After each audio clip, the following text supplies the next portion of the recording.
നമസ്കാരം. ഗീതാമൃതത്തിലേക്ക് എല്ലാ മാന്യപ്രേക്ഷകർക്കും സ്വാഗതം. ഗീതയുടെ ആഴങ്ങളിലേക്ക് ഇറങ്ങുമ്പോൾ യോഗശാസ്ത്രത്തെക്കുറിച്ച് വ്യക്തമായ ചിത്രം നമുക്ക് ലഭിക്കുന്നു. എന്തെല്ലാം തരം ധ്യാനമുറകൾ, ധ്യാനം അഭ്യസിക്കണമെന്ന് ചിന്തിക്കുന്ന ഒരു വ്യക്തിക്ക് ധാരാളം തിരഞ്ഞെടുക്കലുകളുണ്ട്. ഏത് രീതിയിലുള്ള യോഗം വേണമെങ്കിലും അഭ്യസിക്കാം. ഈ വിവിധ ധ്യാനമുറകളിൽ ഏതാണ് ഏറ്റവും നല്ലത്, ഏത് ചെയ്താലാണ് അത് പൂർണ്ണമായ മുക്തിയിലേക്ക് നയിക്കുക?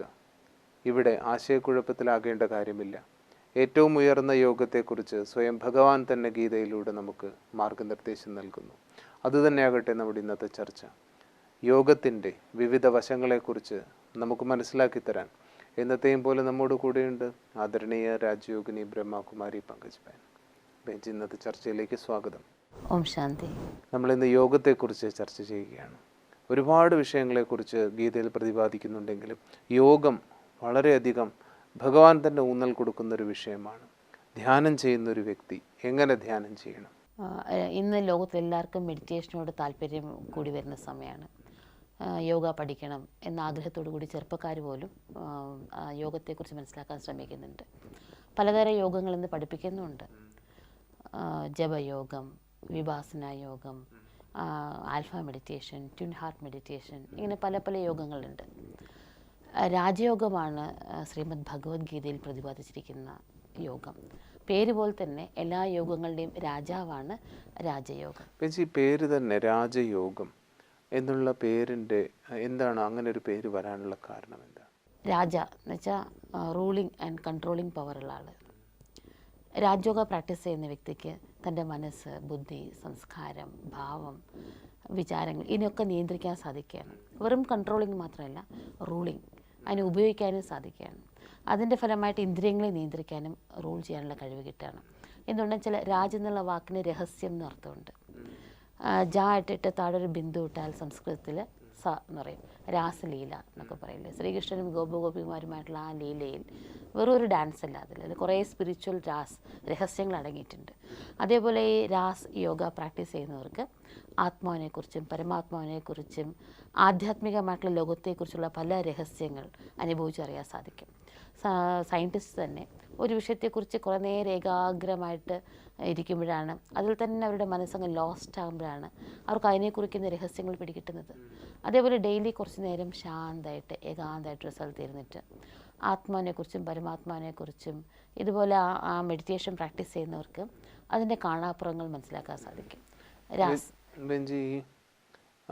രാജയോഗം അഭ്യസിക്കാൻ ഏത് ആസനത്തിലിരിക്കണം, അല്ലെങ്കിൽ എന്താണ് അതിരിക്കാനുള്ള വിധി എന്താണ്? ഒന്ന് നടുനിവർന്ന് സ്ട്രെയിറ്റ് ആയിട്ടിരിക്കണം. ഗീത പറയുന്നത് പോലെ ആസനങ്ങളും പ്രാണായാമം, അഷ്ടാംഗ യോഗമുണ്ട്, 8 ഭാഗങ്ങളുണ്ട്. അതൊക്കെ നല്ലതാണ്. ആരോഗ്യമുള്ളവർക്ക് അങ്ങനെയൊക്കെ ഇരിക്കാം. പക്ഷേ യോഗം ആർക്ക് വേണമെങ്കിലും ചെയ്യാം. സ്ത്രീകൾക്കും ചെയ്യാം. ദ്രൗപദിയും വസ്ത്രാക്ഷേപ സമയത്ത് ധ്യാനത്തിൽ മെഡിറ്റേഷനിലായിരുന്നു. അപ്പോഴാണ് ഭഗവാന്റെ ഹെൽപ്പ് കിട്ടിയത്. അതുകൊണ്ട് സ്ത്രീകൾക്കും ചെയ്യാൻ പറ്റും. പിന്നെ രോഗികൾക്കും ചെയ്യാം, വണ്ണമുള്ളവർക്കും ചെയ്യാം, മെലിഞ്ഞവർക്കും ചെയ്യാം. അതുകൊണ്ട് എന്തെങ്കിലും ദേഹത്തിനൊരു നിയന്ത്രണം അല്ലെങ്കിൽ കഷ്ടപ്പെട്ടിട്ട് ചെയ്യേണ്ടി വരികയാണെങ്കിൽ അത് ഭഗവാൻ പഠിപ്പിച്ച യോഗമല്ല. ഈശ്വരൻ ഒരിക്കലും നമ്മളോട് നമ്മുടെ ശരീരത്തെ പീഡിപ്പിക്കാൻ പറയില്ല. ശ്രീബുദ്ധൻ പോലും പറഞ്ഞിട്ടുണ്ട്, ദേഹത്തെ പീഡിപ്പിച്ചുകൊണ്ടുള്ള ഈശ്വരനിലേക്കുള്ള സാധന അത് യഥാർത്ഥമല്ല എന്ന്. എന്നുവെച്ചാൽ സൽക്കർമ്മം ചെയ്യണമെങ്കിലും ദേഹം വേണമല്ലോ.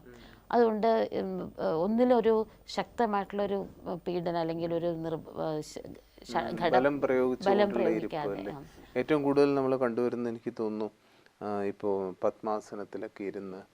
പക്ഷേ ഈ ഇരിപ്പുകളെല്ലാം ചെയ്യാൻ സാധിക്കുന്നവർക്ക് നല്ലതാണെങ്കിലും അത് ചെയ്യാൻ പറ്റാത്തവരെങ്ങനെ യോഗം ചെയ്യും? അതുകൊണ്ട് ഈശ്വരനിലേക്കുള്ള വഴി എല്ലാവർക്കും അവകാശപ്പെട്ടതാണ്. ഈശ്വരൻ നമ്മുടെ എല്ലാവരുടെയാണ്. അതുകൊണ്ട് എല്ലാവർക്കും ചെയ്യാൻ പറ്റുന്ന ഒരു മെത്തേഡാണ് ഏറ്റവും നല്ലത്. പതഞ്ജലി മഹർഷിയും രാജയോഗത്തെക്കുറിച്ച് പറയുന്നത് സുഖാസനമാണ് നല്ലത് എന്നാണ് പറയുന്നത്. ഏത് ആസനത്തിലാണ് നമുക്കൊരു 20 മിനിറ്റ്, ഒരു അരമണിക്കൂർ ഇളകാതിരിക്കാൻ പറ്റുന്നത്, നമ്മുടെ ദേഹത്തിന് എവിടെയും വേദനയോ വിഷമോ ഒന്നും തോന്നാത്തത്, അതാണ് യോഗ ചെയ്യാനുള്ള ഏറ്റവും ഉത്തമമായിട്ടുള്ള ആസനം. അതുകൊണ്ട് ആസനത്തിലിരിക്കാം. ഇവിടെ വേറൊരു സംശയം, ഇപ്പോൾ രോഗങ്ങളുള്ള വ്യക്തികൾ, കാരണം യോഗം പാപനാശകമാണെന്ന് നമ്മൾ കഴിഞ്ഞ എപ്പിസോഡിൽ കണ്ടു. കാരണം രോഗം മാറണമെങ്കിൽ തന്നെ പാപം നശിക്കണം. കാരണം എത്ര മരുന്ന് കഴിച്ചാലും കർമ്മ സിദ്ധാന്തം അനുസരിച്ച് ചെയ്ത കർമ്മത്തിൻ്റെ എഫക്റ്റ് കുറയുമ്പോഴാണ് രോഗം ഇല്ലാതാവുന്നത്. അങ്ങനെയാണെങ്കിൽ ഒരു ആസനത്തിലും ഇരിക്കാൻ പറ്റാത്ത രോഗികൾ അവരെങ്ങനെ ഈശ്വരനെ ഓർമ്മ? അതെ, അവർക്ക് ഇരിക്കാൻ പറ്റുമെങ്കിൽ എങ്ങനെ ഇരിക്കാൻ പറ്റും അങ്ങനെ ഇരിക്കാം. അല്ല, കിടന്നുകൊണ്ട് പോലും മെഡിറ്റേഷൻ ചെയ്യാം. ഈശ്വരനെ നമ്മുടെ അച്ഛനെ ഓർമ്മിക്കാൻ ഒരു ഫോട്ടോ നമുക്ക് ആവശ്യമുണ്ടോ? അല്ല, മാല വേണോ, വിളക്ക് വേണോ, അല്ലെങ്കിൽ രുദ്രാക്ഷമാല കയ്യിൽ വേണോ, അല്ലെങ്കിൽ ഇങ്ങനെ ഇരുന്നാലേ അച്ഛൻ്റെ ഓർമ്മ വരുള്ളൂ, അങ്ങനെ ഒന്നുമില്ലല്ലോ. ഈശ്വരനും ആത്മാവിൻ്റെ അച്ഛനാണ്, പരംപിത.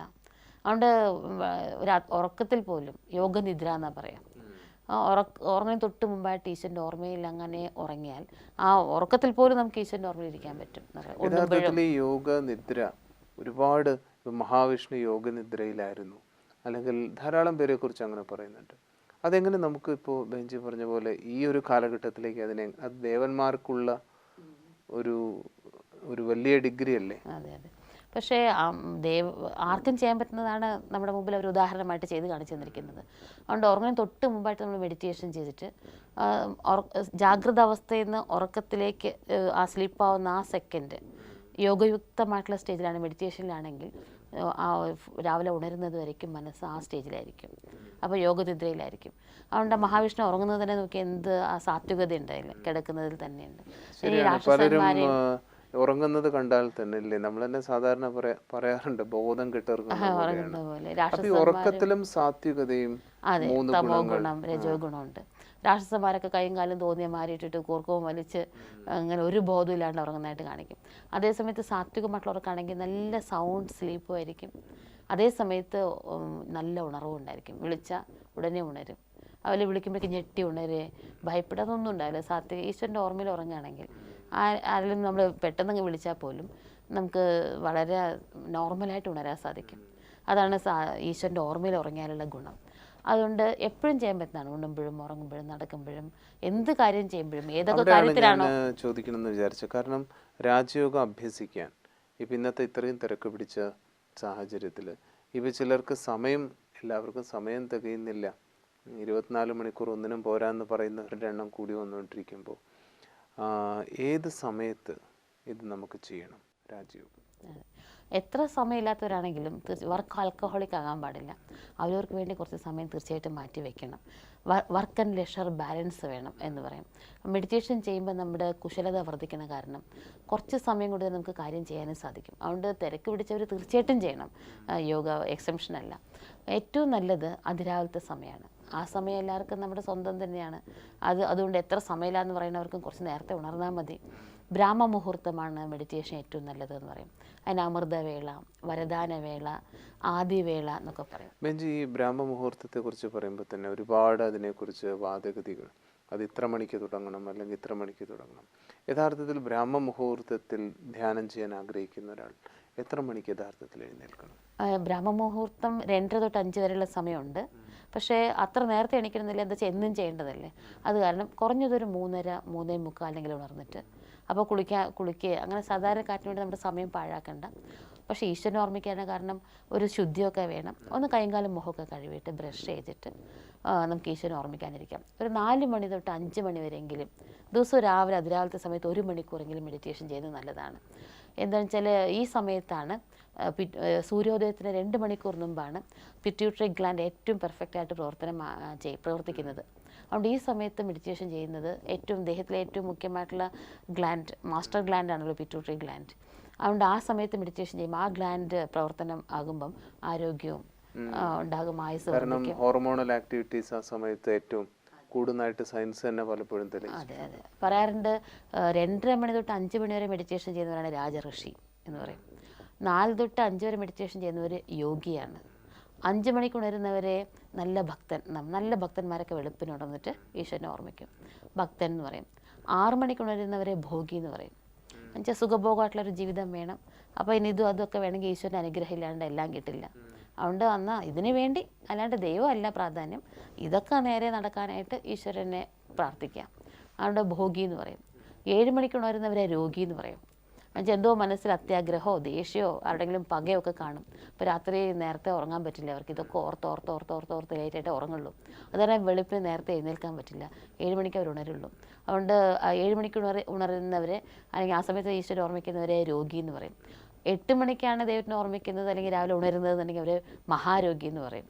അതിനുശേഷം ഉണരുന്നവരെ കുറിച്ച് നമ്മുടെ വായോണ്ട് പറയാൻ പാടില്ല എന്ന് തോന്നുന്നു, അതുകൊണ്ട് എഴുതി വെച്ചിട്ടില്ല. അതുകൊണ്ട് രാജയോഗി ആയില്ലെങ്കിലും കുറഞ്ഞ പക്ഷം യോഗിയെങ്കിലാവണം. അതുകൊണ്ട് 4 തൊട്ട് 5 മണി വരെയെങ്കിലും ഈശ്വരനെ ഓർമ്മിക്കുന്നത് നല്ലതാണ്. ഇത് നമ്മുടെ പേഴ്സണലായിട്ടുള്ള സമയമാണ്. ഹോസ്പിറ്റലൊക്കെ പോയി നോക്കിയാൽ രാത്രി ഉറക്കഗുളിക കഴിച്ചാൽ പോലും ഉറങ്ങാത്ത രോഗികളും വെളുപ്പിന് ഈ സമയത്ത് അറിയാതെ അങ്ങ് മയങ്ങും. അതുകൊണ്ട് ഈ സമയത്ത് ഒരു ശാന്തിയുടെ തരംഗം ഇങ്ങ് നിറഞ്ഞു നിൽക്കുന്ന സമയമാണ്. പണ്ട് കാലത്തൊക്കെ കക്കുന്നവർ പറയും 4 തൊട്ട് 5 വരെയുള്ള സമയം.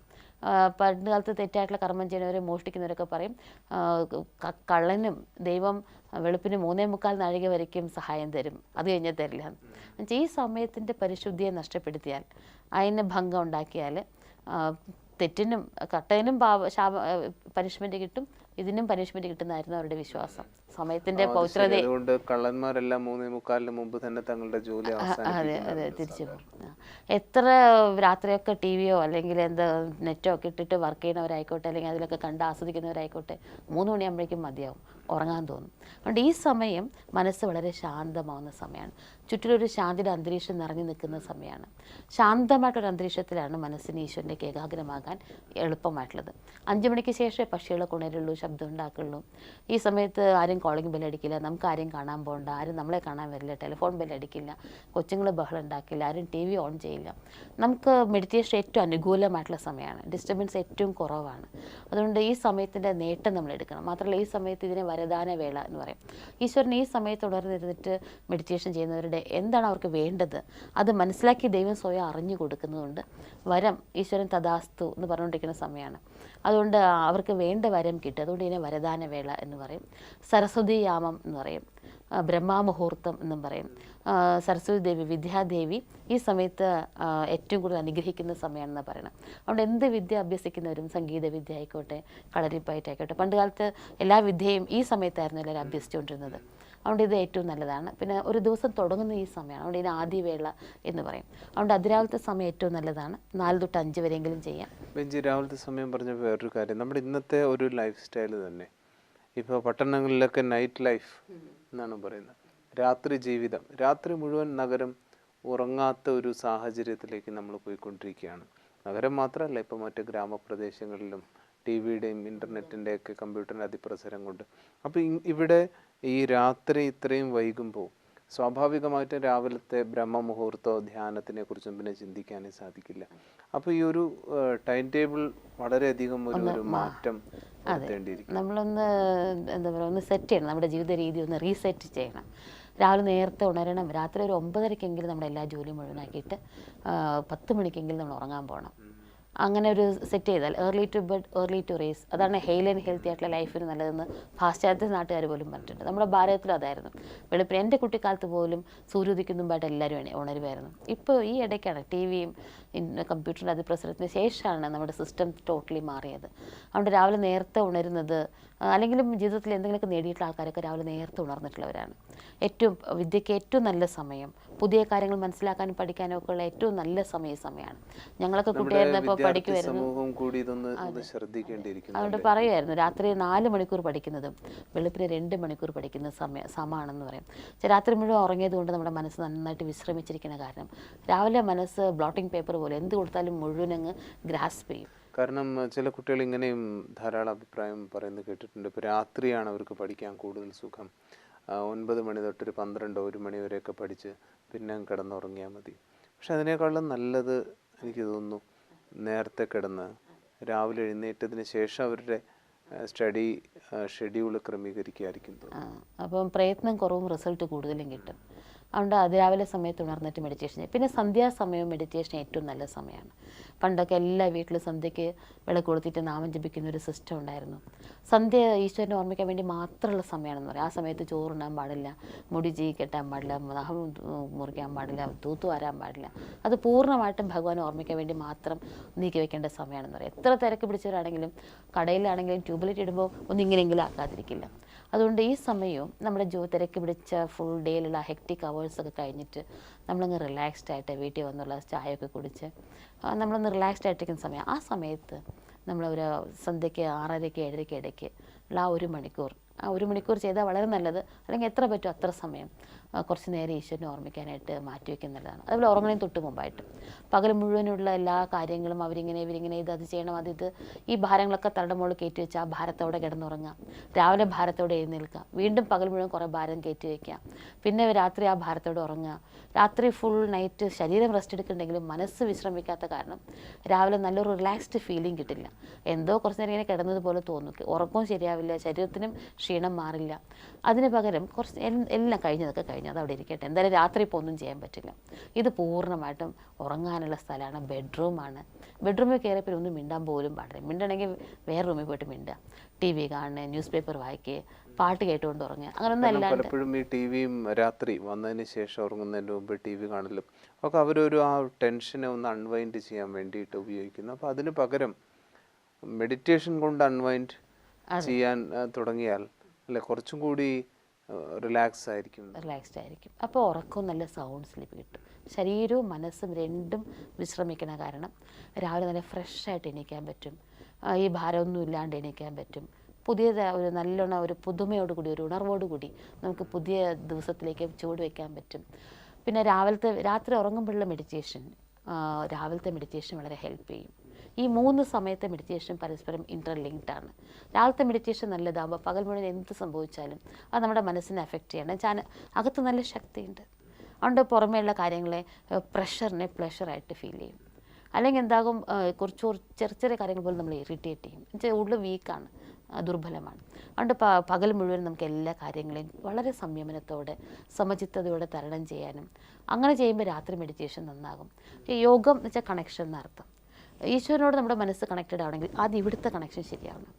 ഇവിടുത്തെ കണക്ഷനിൽ നമ്മുടെ മനസ്സ് ചിലപ്പോൾ അമിതമായിട്ടുള്ള ആഹ്ലാദം, ചിലപ്പോൾ ടെൻഷൻ, ചിലപ്പോൾ സന്തോഷം, ചിലപ്പോൾ ദുഃഖം, ഇങ്ങനെ ഇവിടുത്തെ കണക്ഷൻ ഇങ്ങനെയാണെങ്കിൽ, ഇതിലൊരു സമരസത ഇല്ലെങ്കിൽ ആ കണക്ഷൻ കിട്ടില്ല. ഓരോ സംഭവം നമ്മുടെ ഹൃദയത്തിൽ കല്ലിൽ കൊത്തിവെക്കുന്ന പോലെ പതിയാണെങ്കിൽ മെഡിറ്റേഷൻ വിചാരിക്കുമ്പോൾ അതേ ഓർമ്മ വരുള്ളൂ. ഇതൊക്കെ ഭാരമില്ലാണ്ട് എടുത്ത് എമോഷണലാവാതെ ഫീൽ ചെയ്യാതെ വളരെ ലൈറ്റായിട്ട് നോർമലായിട്ട് എടുത്താലേ മെഡിറ്റേഷൻ ചെയ്യുമ്പോൾ നമ്മുടെ മനസ്സ് ഈശ്വരിലേക്ക് ആഗ്രഹമുള്ളൂ. അല്ലെങ്കിൽ എന്തൊക്കെയാണോ നമ്മൾ ദുഃഖിച്ചത്, സങ്കടപ്പെട്ടത്, ടെൻഷനായത്, ഫീൽ ചെയ്തത്, കരഞ്ഞത്, ഇതൊക്കെ അതെല്ലാം ധ്യാനത്തിൻ്റെ സമയത്ത് കയറി വരും, മനസ്സ് ഈശ്വരിലേക്ക് പോവില്ല. അതുകൊണ്ട് പകൽ മുഴുവനുള്ള നമ്മുടെ സംഭവങ്ങളെ, നമ്മുടെ ജീവിതത്തിൽ വരുന്ന സംഭവങ്ങളെ ഒട്ടും അഫക്റ്റഡ് ആവാതെ നേരിടാനായിട്ട് രാവിലത്തെ മെഡിറ്റേഷൻ സഹായിക്കും. രാവിലത്തെ മെഡിറ്റേഷൻ നല്ലതാകുമ്പം, പകൽ നല്ലതാകുമ്പം സന്ധ്യാസമയത്തെ മെഡിറ്റേഷൻ നന്നാകും, രാത്രി മെഡിറ്റേഷൻ നന്നാകും. അതുകൊണ്ട് ഈ 3നും പരസ്പരം കണക്ഷൻ ഉണ്ട്. അതുകൊണ്ട് ഈ 3 സമയവും മെഡിറ്റേഷൻ ഏറ്റവും നല്ലതാണ്. 3 പ്രാവശ്യം ചെയ്യണമെങ്കിൽ ഏറ്റവും നല്ലതാണ്. 4 തൊട്ട് 5 വരെയും, വൈകിട്ട് 6 തൊട്ട് 7:30, പിന്നെ കിടക്കാൻ തൊട്ടുമായിട്ട് ഒരു 9:30 എല്ലാം വൈൻഡപ്പ് ചെയ്തിട്ട് 9:30 തൊട്ട് 10 വരെയ്ക്ക് ഒരു അരമണിക്കൂർ നമ്മൾ ബെഡിൽ തന്നെ ഇരുന്ന് മെഡിറ്റേഷൻ ചെയ്യാം. രാവിലത്തെ മെഡിറ്റേഷൻ ബെഡിലിരുന്ന് ചെയ്യരുത്. അതിന് നമ്മളൊരു ഒരു സ്ഥലം മാറ്റി വെച്ചിട്ട് ഡെയിലി ഒരു സ്ഥലത്തിരുന്ന് മെഡിറ്റേഷൻ ചെയ്യുമ്പോൾ അവിടെ ഒരു സ്പെഷ്യൽ പോസിറ്റീവ് എനർജിയുടെ ഒരു വൈബ്രേഷൻ അവിടെ ഉണ്ടാവും. അതുകൊണ്ട് ദിവസം ഒരു സ്ഥലത്തിരുന്ന് മെഡിറ്റേഷൻ ചെയ്യുന്നത് നല്ലതാണ്. പൂജാ റൂം ഒക്കെ ഉണ്ടെങ്കിൽ നല്ലതാണ്. പക്ഷേ നമ്മൾ എന്നും എല്ലാവരും ഇരുന്ന് വർത്താനൊന്നും പറയുന്ന സ്ഥലം അല്ലാണ്ട് ഒരു സ്ഥലം മാറ്റി വെക്കുകയാണെങ്കിൽ കുറച്ച് ജനലൊക്കെ തുറന്നിട്ടിട്ടൊന്ന് ലേശം നല്ല തണുത്ത വായു വരാൻ സമ്മതിക്കാം. ചെറിയൊരു വിളക്ക് കൊടുത്ത് വയ്ക്കാം, അല്ലെങ്കിൽ ഒരു ചെറിയ 0 വാൾ ബൾബ് ഇടാം. ഇരുട്ടത്തിരുന്ന് മെഡിറ്റേഷൻ ചെയ്യരുത്, ഒന്ന് കുറച്ച് പ്രകാശം ഉണ്ടെങ്കിൽ നല്ലതാണ്. അങ്ങനെ ഇട്ടിട്ട് മെഡിറ്റേഷൻ ചെയ്യാം. ആസനം, സുഖാസനത്തിലിരുന്നിട്ട് മെഡിറ്റേഷൻ ചെയ്യാം. വെറും തറയിലിരിക്കാണ്ട് ഒരു കുഷൻ ഇട്ട് അതിൻ്റെ മുകളിൽ ഇരിക്കുകയാണെങ്കിൽ കാല് തണുക്കില്ല, പെട്ടെന്ന് മരവിക്കില്ല. മാത്രമല്ല ഭൂമിയുടെ ഗുരുത്വാകർഷണത്തിനും മെഡിറ്റേഷൻ്റെ പവറിനെ വലിച്ചെടുക്കാൻ സാധിക്കുന്നവരാണ്. അപ്പോൾ അതും ഉണ്ടാവില്ല. അതുകൊണ്ട് ചമ്രം പടിഞ്ഞിരിക്കുകയാണെങ്കിൽ ഏറ്റവും നല്ലത്. ഇനി തറയിലിരിക്കാൻ പറ്റാത്തവർക്ക് കസേരയിലിരിക്കാം, അല്ലെങ്കിൽ സോഫയിലിരിക്കാം. കുറച്ച് സുഖമായിട്ടിരിക്കാം. വളരെ അങ്ങ് സുഖമായിട്ടിരുന്ന, പ്രത്യേകിച്ച് അതിരാവിലത്തെ സമയമാകുമ്പം അങ്ങ് ഉറങ്ങിപ്പോകും. അതുകൊണ്ട് ഒന്ന് അലേർട്ടായിട്ട് നടുനിവർന്നിട്ട് ഒന്ന് ചമ്രം പടിഞ്ഞിട്ടിരിക്കുന്നത് ഉത്തമമാണ്. ബെഞ്ചി, പിന്നെ ഭ്രൂമധ്യത്തിൽ ധ്യാനിക്കാൻ ഈശ്വരൻ ആവശ്യപ്പെടുന്നു. ഈ ഭ്രൂമധ്യത്തിൽ ധ്യാനിക്കേണ്ടതിൻ്റെ പ്രാധാന്യം എന്താണ്? എന്തുകൊണ്ട് ഭ്രൂമധ്യം? വിധി പ്രകാരം ചെയ്യുമ്പോഴാണ് സിദ്ധി കിട്ടുന്നത്. ആത്മാവിൻ്റെ സ്ഥാനം തന്നെ ഭ്രൂമധ്യത്തിലാണ്, ആജ്ഞാചക്രത്തിലാണ്. അതുകൊണ്ട് ഭ്രൂമധ്യത്തിൽ ധ്യാനിക്കുന്നതാണ് ഏറ്റവും നല്ലത്. ഹൃദയത്തിൽ ധ്യാനിക്കുന്നവർക്ക് എന്തെങ്കിലുമൊക്കെ ഫലം കിട്ടും. അങ്ങനെ ഒരു മൺപാത്രം ഉണ്ടാക്കുന്ന ഒരാൾ നല്ലൊരു മൺപാത്രം ഉണ്ടാക്കിയിട്ട് രാജാവിന് തിരുമുൽ കാഴ്ചയായിട്ട് വെച്ചു. രാജാവ് ഉടനെ ഒരു പിടി സ്വർണ്ണ നാണയം കൊണ്ടേ കൊടുക്കും. നല്ല കലാത്മകമായിട്ടുള്ളൊരു മൺപാത്രമാണ്. അതുകൊണ്ട് അദ്ദേഹം സന്തുഷ്ടനായിട്ട് ഒരു പിടി സ്വർണ്ണ നാണയം കൊടുക്കും. ഒരു രാജാവ് പോലും ഒരു കവിത പാടിയാൽ അല്ലെങ്കിൽ എന്തെങ്കിലും ചെയ്യുമ്പം ഇത്രയും കൈയച്ച് കൊടുക്കുന്നുണ്ടെങ്കിൽ അപ്പോൾ ദൈവം എന്തെങ്കിലും അല്പസ്വല്പേ തരുമല്ലോ. അതുകൊണ്ട് ഈശ്വരൻ തരുന്നത് വളരെ വലിയ പ്രാപ്തിയാണ്. അത് മുഴുവനും കിട്ടണമെങ്കിൽ നമ്മുടെ വിധി ശരിയാവണം. അതുകൊണ്ട് ഭ്രൂമധ്യത്തിൽ ധ്യാനിക്കുന്നതാണ് ഏറ്റവും നല്ലത്. ചില യോഗ ശാസ്ത്രത്തിൽ പറയുന്നുണ്ട് കുണ്ടലിനെ ഉണർത്തണം, അല്ലെങ്കിൽ ഷഡാധാരങ്ങളെ ഉണർത്തണം എന്നൊക്കെ. ഇവിടെ രാജയോഗത്തിൽ സ്വയത്തെ ആത്മാന്ന് മനസ്സിലാക്കിയിട്ട് പരമാത്മാവിലേക്ക് നമ്മുടെ മനസ്സിനെ യോജിപ്പിക്കുമ്പോൾ, ഈശ്വരനെ സ്നേഹത്തോടെ സംബന്ധത്തിൻ്റെ ആധാരത്തിൽ ഓർമ്മിക്കുമ്പോൾ, ആജ്ഞാചക്രം തുറക്കുമ്പം ബാക്കി എല്ലാ ചക്രങ്ങളും താനേ തുറക്കും. അതുപോലെ പ്രാണായാമം നമ്മൾ ഈ രാജയോഗം പ്രാക്ടീസ് ചെയ്യുമ്പം നമ്മുടെ ശ്വാസം താനേ വിധിപ്രകാരമായി മാറിക്കോളും. അതുകൊണ്ട് വേറെ ഒന്നിനും നമുക്ക് ശ്രദ്ധിക്കേണ്ട ആവശ്യമേ വരുന്നില്ല. അനായാസേന നമുക്ക് എല്ലാ പ്രാപ്തികളും ഇതിൽ നിന്ന് ലഭിക്കാൻ പറ്റും. എല്ലാ യോഗം, അനേക യോഗങ്ങളുണ്ട്. ജ്ഞാനയോഗം, ഭക്തിയോഗം, കർമ്മയോഗം, സഹജയോഗം, സന്യാസയോഗം, ഹഠയോഗം, സമാധിയോഗ, ഇങ്ങനെ എല്ലാ യോഗങ്ങളും തുടങ്ങുമ്പോൾ ഭിന്നമായിട്ട് തുടങ്ങിയാലും അവസാനിക്കുമ്പം ഏകദേശം രാജയോഗത്തിനോട് അടുത്താണ് അവസാനിക്കുന്നത്. ഒരു രാജയോഗം അഭ്യസിച്ചാൽ ഈ എല്ലാ യോഗങ്ങളും ചെയ്തതിൻ്റെ പ്രാപ്തി കിട്ടുന്നതുകൊണ്ടാണ് ഇതിനെ യോഗങ്ങളുടെ രാജൻ എന്ന അർത്ഥത്തിൽ രാജയോഗ എന്ന് പറയുന്നത്. ബെഞ്ചി, പ്രാണായാമത്തിൻ്റെ കാര്യം പറഞ്ഞപ്പോൾ ആരോഗ്യ പരിപാലനത്തിന് വേണ്ടിയിട്ട് ധാരാളം പേർ പ്രാണായാമം റെക്കമെൻഡ് ചെയ്യുന്നുണ്ട്. അപ്പോൾ യഥാർത്ഥത്തിൽ രാജയോഗത്തിൽ അത് പ്രാണായാമം ചെയ്യുന്നതിൽ കൂടെ ഉണ്ടാവുന്ന പ്രാണശക്തിയുടെ ബാലൻസ് രാജയോഗത്തിൽ തന്നെ ഉണ്ടാവുമെന്നാണ്. അതെ, എല്ലാം സ്വാഭാവികമായി തന്നെ വേണ്ട പ്രാണശക്തി നമുക്ക് റീസ്റ്റോർ ആകും, ശരീരത്തിലേക്ക് കിട്ടും. ഈ യോഗം അല്ലെങ്കിൽ ധ്യാനം പല വാക്കുകളും നമ്മൾ പറയുന്നുണ്ട്. യോഗം എന്ന് പറയുന്നു, ധ്യാനം എന്ന് പറയുന്നു. യഥാർത്ഥത്തിൽ ഈ വാക്കുകൾ തമ്മിലുള്ള വ്യത്യാസം എന്താണ്? യോഗ എന്ന് വെച്ചാൽ തന്നെ കണക്ഷൻ, യൂണിയൻ, ചേരുക എന്നർത്ഥം. ധ്യാനം എന്ന് വെച്ചാൽ ഏകാഗ്രത എന്നർത്ഥം. സത്യത്തിൽ യോഗം എന്നതുകൊണ്ട് ഉദ്ദേശിക്കുന്നത് സ്വയത്തെ ആത്മാന്ന് മനസ്സിലാക്കിയിട്ട് പരമാത്മാവുമായിട്ട് നമ്മുടെ മനസ്സിനെ യോജിപ്പിക്കുക. ഒരു മകൻ അച്ഛനെ ഓർമ്മിക്കുന്നത് എങ്ങനെയാണോ അതുപോലെ അത്ര സഹജമാണ്. ആത്മാവ് പരമാത്മാവിൻ്റെ സന്താനമാണ്. അതുകൊണ്ട് ആ സ്മൃതിയിലോ ആ സംബന്ധത്തിൻ്റെ ആധാരത്തിൽ, സ്നേഹത്തിൻ്റെ ആധാരത്തിൽ, ദൈവഭയമല്ല, സ്നേഹത്തിൻ്റെ ആധാരത്തിൽ ദൈവം ആരാണ് എന്താണെന്ന് മനസ്സിലാക്കിയിട്ട് ഈശ്വരനെ ഓർമ്മിക്കുന്നതാണ് രാജയോഗം എന്ന് പറയുന്നത്. അതുകൊണ്ട് യോഗം എന്നുള്ള വാക്ക് കേൾക്കുമ്പോൾ എന്തോ വലിയ വാക്കാണ് നമുക്ക് തോന്നും, സംസ്കൃത പദമായതുകൊണ്ട് ഈസിയായിട്ട് നമുക്ക് പറയാം ഓർമ്മിക്കുക, സ്മൃതി എന്നർത്ഥം, കണക്ഷൻ. കൊച്ചുകുട്ടി പോലും ഓർക്കുമല്ലോ, അച്ഛൻ വരാൻ വൈകി അച്ഛ അച്ഛ അച്ഛ അച്ഛ എന്ന് പറഞ്ഞുകൊണ്ടിരിക്കും. അപ്പോൾ ഓർക്കാൻ എല്ലാവർക്കും സാധിക്കും. അതേപോലെ അബോധാവസ്ഥ കിടക്കുന്ന ആൾക്ക് പോലും ഓർമ്മകളുണ്ട് എന്ന് പറയാറ്. എന്ന് പറഞ്ഞ പോലെ ഈശ്വരനെ ഓർമ്മിക്കാൻ എല്ലാവർക്കും സാധിക്കും. എന്താ വെച്ചാൽ അച്ഛനാണ്. അതുകൊണ്ട് യോഗം സഹജമാണ്. അപ്പോൾ എനിക്ക് തോന്നുന്നു ഓർമ്മ അല്ലെങ്കിൽ സ്മൃതി എന്നും സ്മരിച്ച് സുഖം നേടണം. അപ്പോൾ ധ്യാനം യഥാർത്ഥത്തിൽ സ്മരണയാണെങ്കിൽ അത് ആത്മാവ്, അതായത് ഞാൻ പരമാത്മാവിനെ സ്മരിക്കുക, പരമാത്മാവിൻ്റെ ഗുണങ്ങൾക്ക് വേണ്ടിയിട്ട്. ആ ഒരു അർത്ഥത്തിൽ മാത്രമേ ഇവിടെ പല പേരുകളല്ല യോഗം, ധ്യാനം. മാത്രമല്ല ഈ യോഗ പദ്ധതിയിൽ കൂടെ മുന്നോട്ട് പോയി ഇതിൻ്റെ ഒരു സാഫല്യം കിട്ടാൻ, എന്ന് വെച്ചാൽ സാധാരണ ഒരു രീതിയിൽ ഇപ്പം എനിക്ക് ആവശ്യം എൻ്റെ മനസ്സ് ശാന്തമായിട്ട് മാറണം, ചെയ്യുന്ന കാര്യങ്ങളിൽ സഫലമായിരിക്കണം. ഈ മിനിമം ഉദ്ദേശത്തോടു കൂടി തുടങ്ങുന്ന ഒരാൾക്ക് അതിൽ സഫലത കിട്ടാൻ എത്ര കാലം വേണ്ടി വരും?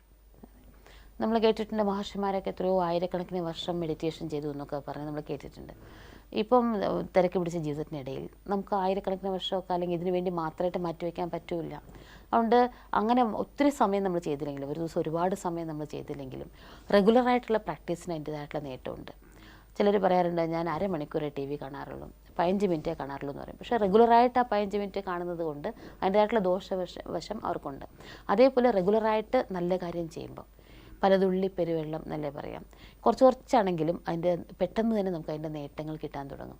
അതുകൊണ്ട് നമുക്ക് പരമാവധി നമുക്ക് എത്ര സമയം എടുക്കാൻ പറ്റുമോ അത്ര സമയം ദിവസവും റെഗുലറായിട്ട് അഭ്യസിക്കാം. 5 ദിവസം ചെയ്തു പിന്നെ വിട്ടു, 10 ദിവസം ചെയ്തു അങ്ങനെ വിട്ടു എന്നല്ലാണ്ട് കുറച്ച് ദിവസം ഒരു 2-3 മാസമെങ്കിലും നമ്മൾ ചെയ്ത് കഴിയുമ്പോഴേക്കും പിന്നെ അനുഭവം കിട്ടുന്നതുകൊണ്ട് പിന്നെ അവർ നിർത്തില്ല ഒരിക്കലും. ആദ്യത്തെ ഒരു 3 മാസമാണ് അനുഭവം കിട്ടാനായിട്ട് കുറച്ച് സമയം എടുക്കുന്നത്. വിഷമമൊന്നുമില്ല, സഹജമാണ്. പക്ഷേ അതിന് ശേഷം പിന്നെ അവർ തുടർന്ന് ചെയ്തോളും, എന്നുവെച്ചാൽ നേട്ടമുണ്ട്. അപ്പോൾ 3 മാസത്തേക്ക് നമ്മൾ വളരെ അതിൽ ശ്രദ്ധ കൊടുക്കണം അല്ലേ? ആ ധ്യാനത്തിനനുസൃതമായി ശരീരവും മനസ്സൊക്കെ ഒന്ന് ടൈം ടേബിളും എല്ലാം രൂപപ്പെട്ട് വരുന്നതിന് വേണ്ടിയിട്ട്.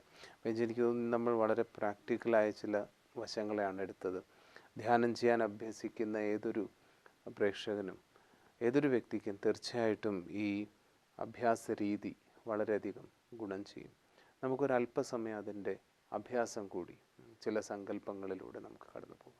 ഈശ്വരനെ ഓർമ്മിക്കുന്നതിന് വേണ്ടി നടന്നുവർന്ന് സ്ട്രെയിറ്റായിട്ട്, അതേ സമയത്ത് തോളുകളും കൈകളും അയച്ച് റിലാക്സ്ഡ് ആയിട്ടിരിക്കാം.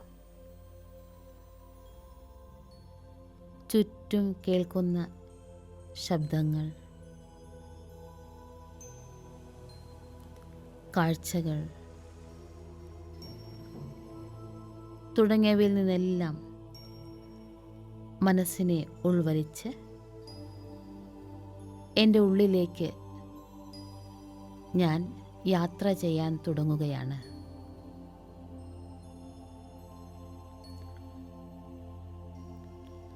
എന്നെ ഞാൻ സത്യമായി അറിയുന്നു.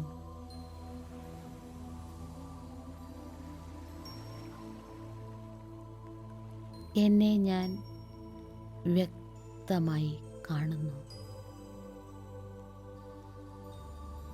അലൗകികവും ദിവ്യവുമായ പ്രകാശകണമാണ് ഞാൻ.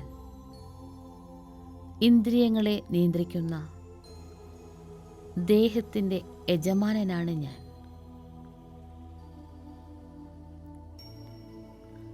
ഇന്ദ്രിയങ്ങളാകുന്ന കുതിരകളെ പൂട്ടിയ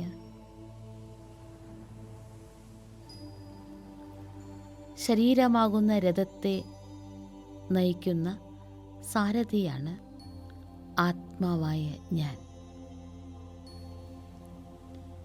ഞാൻ ശാന്തിയാണ്. ശാന്തി തന്നെയാണ് ഞാൻ. എന്നിൽ നിന്ന്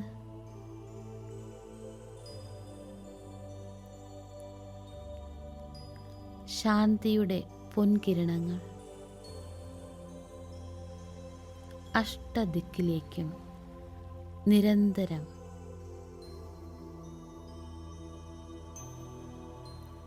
പ്രസരിച്ചുകൊണ്ടിരിക്കുന്നു. ഈ കിരണങ്ങൾ എത്തുന്ന ഇടമെല്ലാം ശാന്തമാകുന്നു. എങ്ങും ശാന്തി നിറയുന്നു. ശാന്തി തന്നെ ശാന്തി. ഓം ശാന്തി.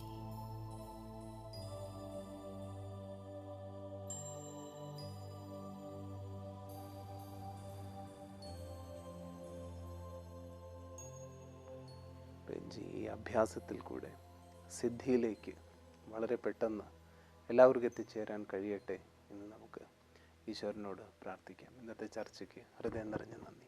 ഓം ശാന്തി. ധ്യാനത്തിൻ്റെ യഥാർത്ഥമായ വിധിയിലൂടെ സിദ്ധി ഉണ്ടാകുമെന്ന് ഈശ്വരൻ പഠിപ്പിക്കുമ്പോൾ എന്തുകൊണ്ട് നമുക്ക് അല്പസമയം ദിവസവും ധ്യാനത്തിന് വേണ്ടി ചിലവാക്കിക്കൂടാ? ഒരല്പസമയത്തെ ധ്യാനം അത് നിരന്തരമായി ചെയ്യുമ്പോൾ വലിയ പുണ്യത്തിൻ്റെ ശേഖരണം ഉണ്ടാകുന്നു. അത് പാപനാശകമായി മാറുന്നുവെങ്കിൽ തീർച്ചയായും ഈ കലിയുഗ കാലഘട്ടത്തിൽ ഏറ്റവും അധികം നമുക്ക് സഫലത ഉണ്ടാകാൻ തീർച്ചയായും ധ്യാനം അത്യന്താപേക്ഷിതമാണ്. ആ തിരിച്ചറിവിലൂടെ നമ്മുടെ ഇനിയുള്ള ദിവസങ്ങളും ഇനിയുള്ള ജീവിതവും സാർത്ഥകമായി തീരട്ടെ. ചർച്ചയിൽ ഇനിയും പങ്കെടുക്കുക. നിങ്ങളുടെ നിർദ്ദേശങ്ങളും അഭിപ്രായങ്ങളും സംശയങ്ങളും ഞങ്ങളെ തീർച്ചയായും അറിയിക്കണം.